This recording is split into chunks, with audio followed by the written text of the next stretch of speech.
Elijah Parrish Lovejoy was born in Albion, Maine on November 9th, 1802, and he graduated from Waterville College, which is now Colby College, in 1826, and he headed west after that. He ended up in St. Louis. He started working for a newspaper and then had this religious awakening. So he went to Princeton Theological Seminary and came back to St. Louis after that and started working for the St. Louis Observer. The St. Louis Observer was a religious newspaper that was pushing for things like temperance and observing the Sabbath, and not quite getting into the issue of slavery yet, but starting to talk a little bit about the moral wrong of slavery in the United States.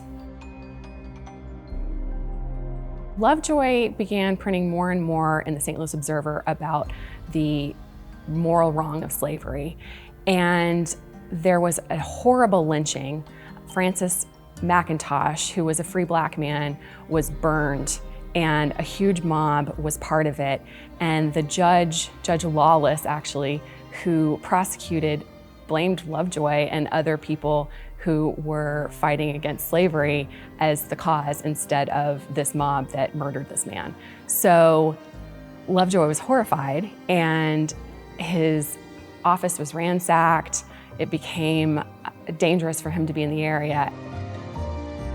He was almost tarred and feathered. He was threatened constantly. His wife was threatened. It was a very scary situation for his whole family. Maybe moving to a different place would be the safest thing for him and the safest thing for the newspaper, because he wasn't just thinking about himself. He felt that what he was publishing was extremely important and that it needed to be out in the world. He was writing very, very incendiary things about slavery, and it wasn't welcome in a slave state. So he thought that moving to the free state of Illinois would be the best move for him. 1836 is when Lovejoy decided to move to Alton. In the early 1830s, Alton was a town that had people who had come from the east and who had come from the south. Illinois was settled from the south for a lot of the state, and so even though it was a free state, and it's always been a free state, the mood on slavery was never as clear-cut as you would think in a free state. The city of Alton was right on the river. It was a bustling city. It had a lot of trade. It had a lot of people who relied on the goods of the southern states for their businesses. So while Illinois was a free state and Alton was in Illinois, it wasn't necessarily a safe place for an abolitionist editor to move his newspaper.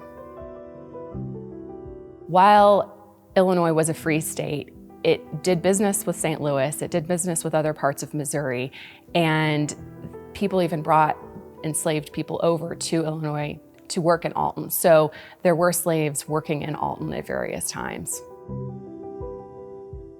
So by September of 1836, Lovejoy was printing in Alton. So it became the Alton Observer instead of the St. Louis Observer. And right when he got to Alton, his press, his first of the 4 presses that were destroyed, was destroyed. And it may have been by people from St. Louis who came over and destroyed it on the dock. But right away, he had no press. He was a newspaper man in a new town with no press. There were many sympathetic people in Alton who had money who were willing to finance him. And so they had questions about what he was going to be publishing, and there was a meeting between him and some of the concerned citizens of Alton, some of the prominent citizens, and he said to them that since he was now in a free state, he didn't think it was going to be as much of an issue for him to talk about slavery, but he also made it very clear that he would talk about it if he saw fit to talk about it. So this was his paper, and these were his beliefs, but he didn't necessarily think it was going to be as much of an issue as it had been before. He was not far enough away from St. Louis to be publishing the same kinds of things that had gotten him into these horrible situations in St. Louis. Lovejoy had 4 presses that were destroyed in all, and that was over the course of a little over a year. So he almost didn't even get to print on his own press. He actually was able to print some of the papers in the Alton Telegraph office. They separated themselves from the issue, but were sympathetic to his cause and sympathetic to him as a publisher of a newspaper. So they were supportive in that he was allowed to use some of their equipment to publish. The destruction of all 4 presses were newsworthy in that he kept having to raise money to get new presses, and the citizens of Alton that had helped him start buying new presses from the beginning were getting more and more anxious about what this meant. I mean, the danger was getting closer and closer. It was not people from St. Louis that were destroying the press, it was people from Alton. Press after press was being destroyed, and it kind of made Lovejoy more and more adamant that he was going to print anti-slavery material. Lovejoy was extremely motivated, and also the closer he got to what was ultimately his death, the more and more isolated he was in Alton. He had a lot of support outside of Alton. Edward Beecher, who is Harriet Beecher Stowe's brother, was a big supporter of his and came to Alton for various meetings and anti-slavery society events. And there were people in Quincy, Illinois, who were supportive. There were people out east that were helping him raise money. So there was a core group in Alton that supported him from the beginning to the end, but it dwindled a little bit as time went on. The closer that Elijah Lovejoy got to what was ultimately his murder, the more he was doing things that were more organized in terms of anti-slavery. So he formed the Madison County Anti-Slavery Society, and then in October of 1837, which was just a month before he was killed, he and Edward Beecher formed the Illinois State Anti-Slavery Society.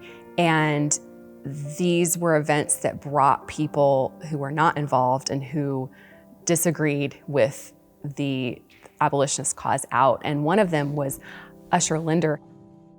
Usher Linder was the Attorney General for the state of Illinois, and he was one of the main people who was antagonizing Lovejoy at the Illinois State Anti-Slavery Society and at other events leading up to this. So there was a powerful person who was not from Alton, who just kind of showed up around this time, who had ties to slave states and who was not at the murder, but drummed up support against Lovejoy in a very deliberate way. So I think he and several other prominent people are part of the reason that Lovejoy was adamant at the end that he was going to stay in Alton and that he may die there, but he would not be leaving and he would not be changing the way that he was doing his newspaper. He was worried about the soul of the nation. This was a moral sin, and he felt that this was something that was going to be an issue for the slaveholders themselves. He was trying to save these people's souls. And, you know, looking back as a historian and seeing all the things that led up to the moment that he was killed, it feels like, of course he was going to be murdered. If not that day, it would have been when the 5th press was destroyed, or if he'd gone to another state, but there had been people that were sympathetic to slavery there. I don't know where he could have gone to be safe, but he certainly wasn't going to be safe in Alton.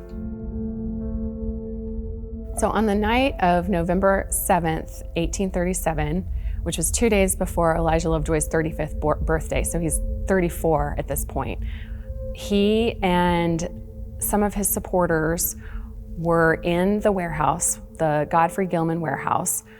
Gilman was one of his most fervent supporters, and so he had given Lovejoy the use of the warehouse to keep the press safe. The press had come down the river from Ohio and was being stored there, and it was one of the most stable buildings in the area. This was a 3-story rock warehouse right on the river so that things could be loaded and unloaded. And it was a place that could be pretty easily defended against an angry mob of people. So they were storing it there, and there were a group of about a dozen people with Lovejoy. I think at the beginning of the evening, they thought of it more as a defending of the press itself and not that loss of life would be an issue on this night.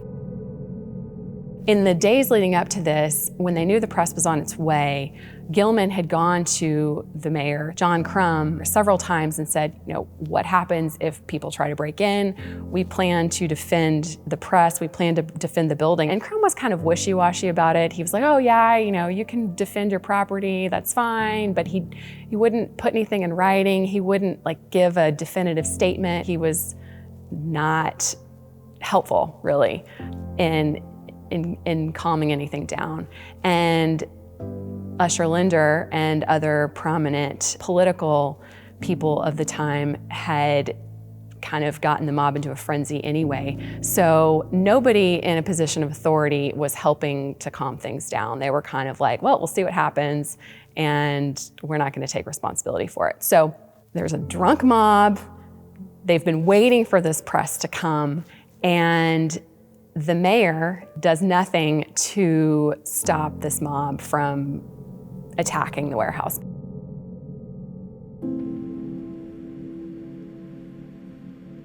All of a sudden, in the middle of this attack, people have been throwing rocks, people have been threatening with guns, and somebody sets fire to the roof. They get a ladder, they set fire to the roof. They're gonna smoke out Lovejoy and the other people that are defending the press. And so Lovejoy went outside to try to get the person off the ladder, and he was shot.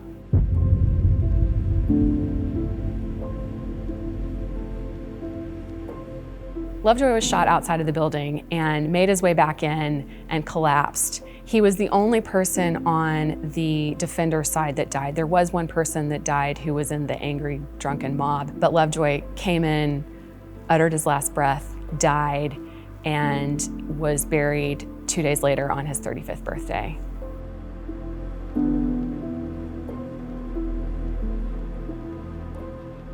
They never figured out exactly who did it. Several people claimed credit for being the one to kill Lovejoy, but we don't know who it was that actually killed him.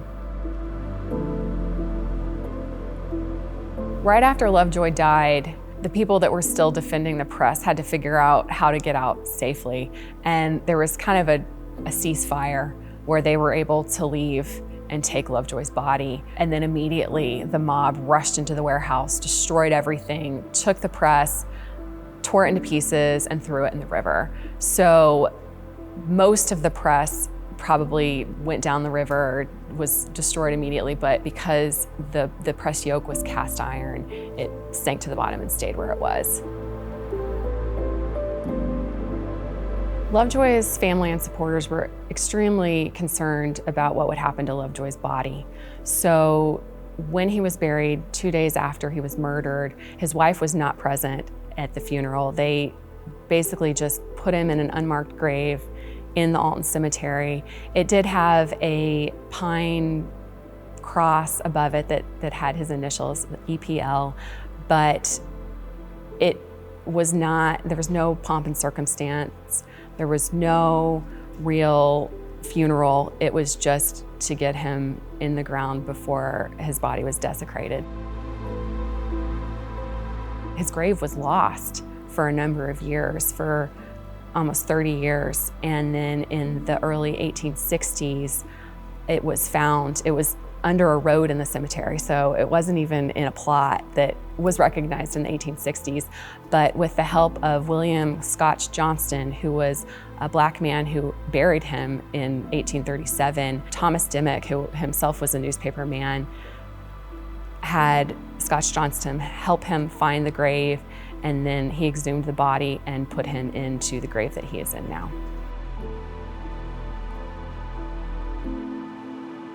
One of the craziest parts about all of this was that the city of Alton kind of wanted to both have I would say almost a sham trial, and also sweep it under the rug. There were almost no mentions of what had happened in any local newspapers. It was all over the place in newspapers in other parts of the country. It was this horrific thing that happened, and it was barely talked about here. So there were several trials, but they put the press defenders who were in the warehouse with Lovejoy on trial, as well as the mob, and then they kind of acquitted everyone and called it a day. So no one was ever brought to justice, and the prosecutor who was the prosecutor for the trial of the defenders was Usher Linder, who had been the one basically trying to kick Lovejoy out of Alton leading up to this point and getting the mob riled up. So there was no justice with Lovejoy. All of Lovejoy's justice came when he was recognized truly for being a martyr to abolition and being a martyr to freedom of the press years and years and years later. So his death really did motivate a lot of people to the cause. And his brothers, Owen and Joseph, wrote a memoir of Lovejoy in 1838, the next year, that John Quincy Adams wrote the introduction to, both to get Lovejoy's story out and to bring people over to the cause of anti-slavery. And that was very successful. And it's also a really, really helpful firsthand account of that time and the murder, because they were both in Alton. Both of his brothers were in Alton with him when he died. Thomas Dimmick was the newspaper man who helped find Lovejoy's grave after it had been lost and paid for a grave marker and a scroll and for the upkeep of the grave. And then this was in 1864.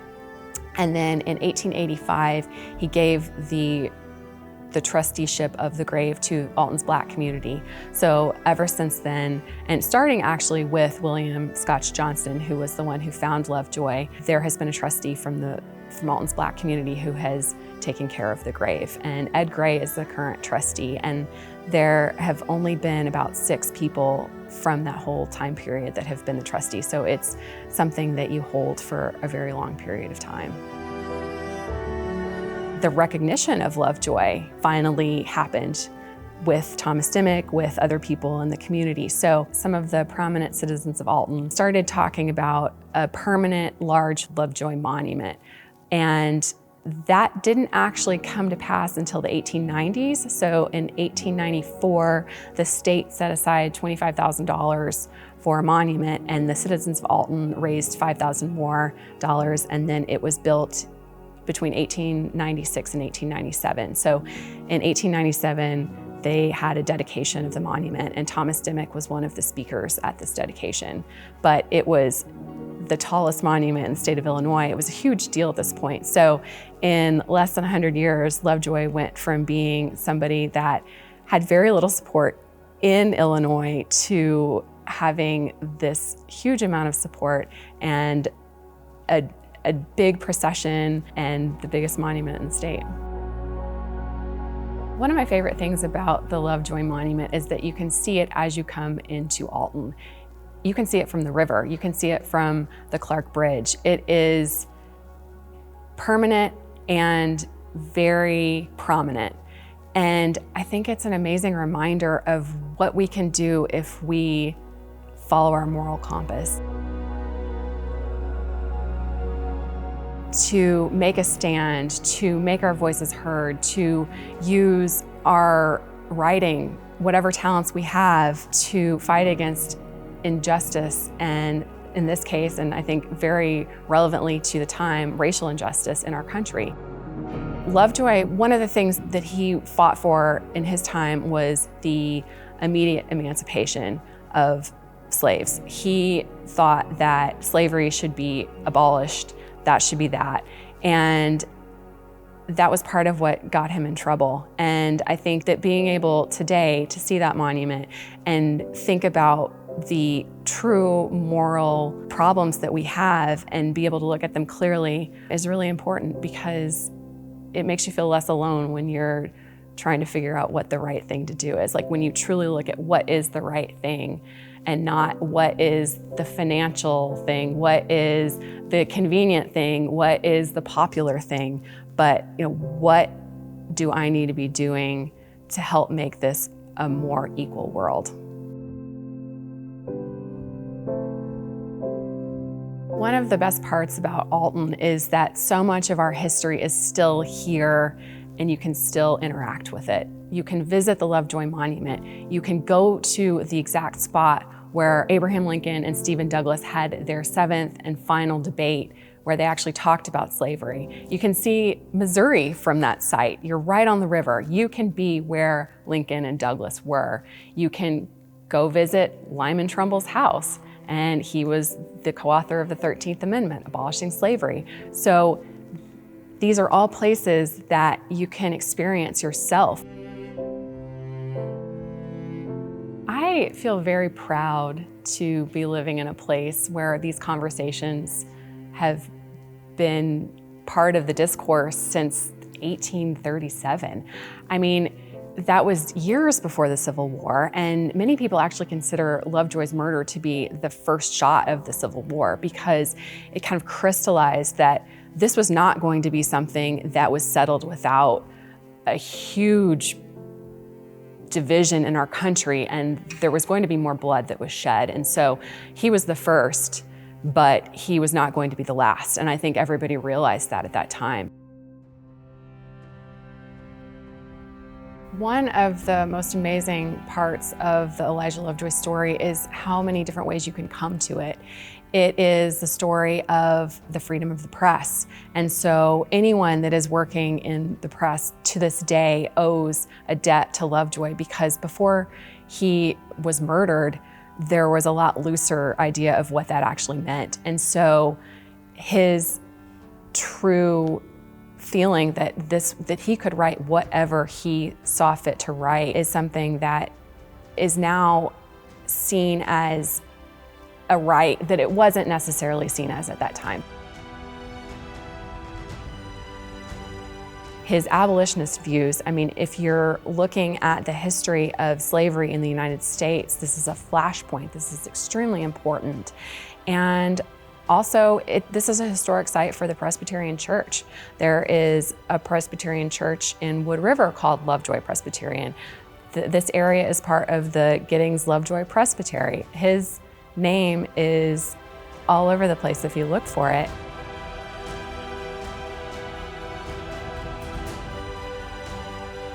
There's the history of Elijah Lovejoy, but he is in a lot of different kinds of history as well. And he's important in all of them. I mean, he would be important as a martyr to the freedom of the press, even if he hadn't been writing about slavery. That happened to be the thing that did it. And I think that during that time period was probably going to be the thing that crystallized this freedom of the press. But there are so many ways to look at the story and how his murder and his stances have influenced us to now.